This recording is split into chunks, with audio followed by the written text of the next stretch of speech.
हरे कृष्ण, राधे राधे। आज हम सुनेंगे पुत्रदा ग्यारस की व्रत कथा। पुत्रदा ग्यारस पुत्रदा एकादशी के नाम से जाने वाली इस एकादशी का महत्व कुछ इस प्रकार है।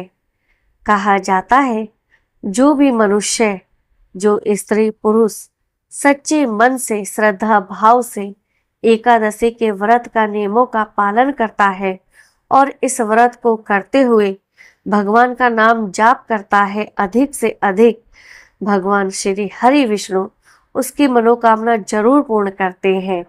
संतानहीनों को संतान की प्राप्ति होती है पुत्रदा एकादशी व्रत की कथा सुनने से और इस व्रत को करने से।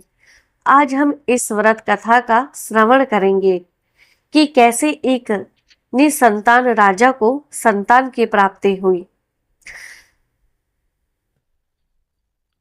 युधिष्ठिर कहने लगे कि हे भगवान, मैंने श्रावण माह के कृष्ण पक्ष की कामिका एकादशी का सविस्तार वर्णन सुना।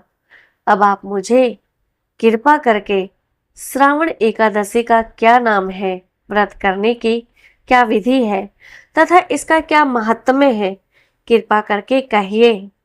हे मधुसूदन, मुझे शुक्ल पक्ष में पड़ने वाली श्रावण मास की एकादशी का क्या नाम है, उस एकादशी का नाम बताइए और उसका क्या महात्म्य है, वह मैं सुनना चाहता हूँ। हे मधुसूदन, मुझ पे कृपा कीजिए। इसलिए भगवान कृष्ण प्रसन्न होते हुए युधिष्ठिर से कहने लगे, इस एकादशी का नाम पुत्रदा एकादशी है। ये श्रावण मास के शुक्ल पक्ष की एकादशी को आती है। इस एकादशी को पवित्रा एकादशी भी कहा जाता है। पुत्रदा एकादशी व्रत करने वाले व्यक्ति को पूजा के बाद श्रावण पुत्रदा एकादशी व्रत की कथा जरूर सुननी चाहिए। ऐसा करने से व्रत पूर्ण होता है और मनोकामनाओं की पूर्ति होती है। अब आप शांति पूर्वक इस कथा को सुनिए। इसके सुनने मात्र से ही वाजपेयी यज्ञ का फल प्राप्त होता है। पुत्रदा एकादशी व्रत कथा इस प्रकार है। द्वापर युग के आरंभ में महिष्मती नाम की एक नगरी थी, जिसमें महिजित नाम का एक राजा राज्य करता था। लेकिन पुत्रहीन होने के कारण राजा को राज्य सुखदायक नहीं लगता था। उसका मानना था कि जिसके संतान ना हो उसके लिए यह लोक और परलोक दोनों ही दुखदायक होते हैं। पुत्र सुख की प्राप्ति के लिए राजा ने अनेक उपाय किए, परंतु राजा को पुत्र की प्राप्ति नहीं हुई। वृद्धा अवस्था आते देखकर राजा ने प्रजा के प्रतिनिधियों को बुलाया और कहा, हे प्रजाजनों, मेरे खजाने में अन्याय से उपार्जन किया हुआ धन नहीं है, ना मैंने कभी देवताओं तथा ब्राह्मणों का धन छीना है। किसी दूसरों की धरोहर भी मैंने नहीं ली। प्रजा को पुत्र के समान पालता रहा। मैं अपराधियों को पुत्र तथा बांधवों की तरह दंड देता रहा। कभी किसी से घृणा नहीं की, सबका समान मान रखा, सज्जनों की सदा पूजा करता हूँ। इस प्रकार धर्म युक्त राज्य करते हुए भी मेरे कोई पुत्र नहीं है, सो मैं अत्यंत दुख पा रहा हूँ। इसका क्या कारण है? राजा महिजित के इस बात को विचारने के लिए मंत्री तथा प्रजा के प्रतिनिधि वन को गए। वहां बड़े बड़े ऋषि मुनियों के दर्शन किए। राजा की उत्तम कामना की पूर्ति के लिए किसी श्रेष्ठ तपस्वी मुनि को देखते फिरते रहे।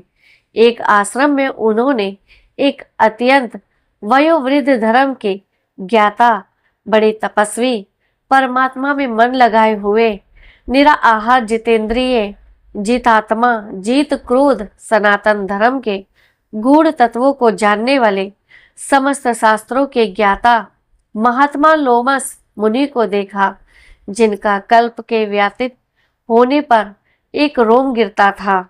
सब ने जाकर ऋषि को प्रणाम किया। उन लोगों को देखकर मुनि ने पूछा कि आप लोग किस कारण से आए हैं? निसंदेह मैं आप लोगों का हित करूंगा। मेरा जन्म केवल दूसरों के उपकार के लिए हुआ है, इसमें संदेह मत करो। लोमस ऋषि के ऐसे वचन सुनकर सब लोग बोले, हे महर्षि, आप हमारी बात जानने में ब्रह्मा से भी अधिक समर्थ हैं, अतः आप हमारे इस संदेह को दूर कीजिए। महेशमती पुरी का धर्मात्मा राजा महीजित प्रजा का पुत्र के समान पालन करता है, फिर भी वह पुत्रहीन होने के कारण बहुत दुखी रहता है।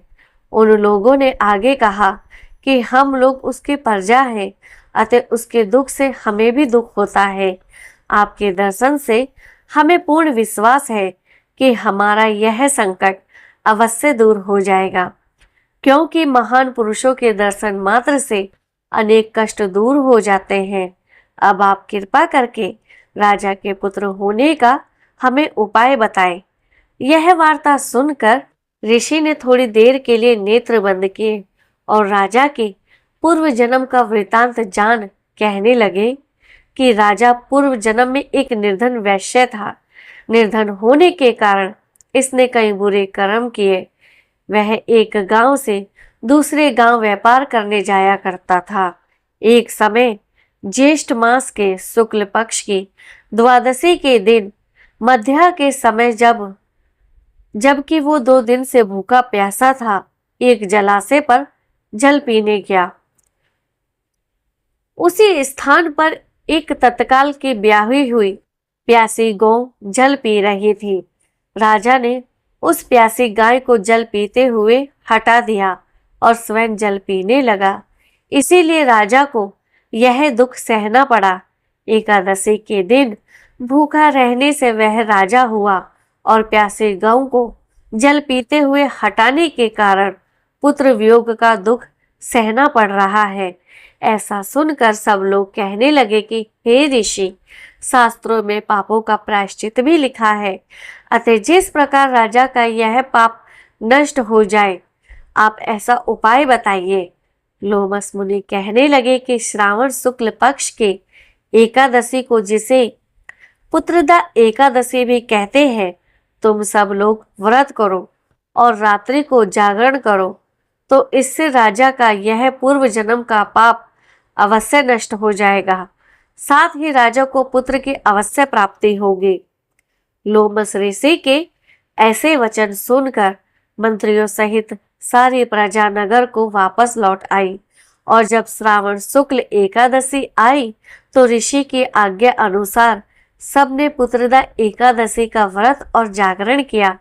इसके पश्चात द्वादशी के दिन इसके पुण्य का फल राजा को दे दिया गया। उस पुण्य के प्रभाव से रानी ने गर्भ धारण किया और प्रसव काल समाप्त होने पर उसके एक बड़ा तेजस्वी पुत्र उत्पन्न हुआ। इसलिए हे राजन, इस श्रावण शुक्ल एकादशी का नाम पुत्रदा एकादशी पड़ा। अतः संतान सुख की इच्छा के करने वाले इस व्रत को अवश्य करें। जिनके संतान ना हो वह भी इस व्रत को जरूर करे।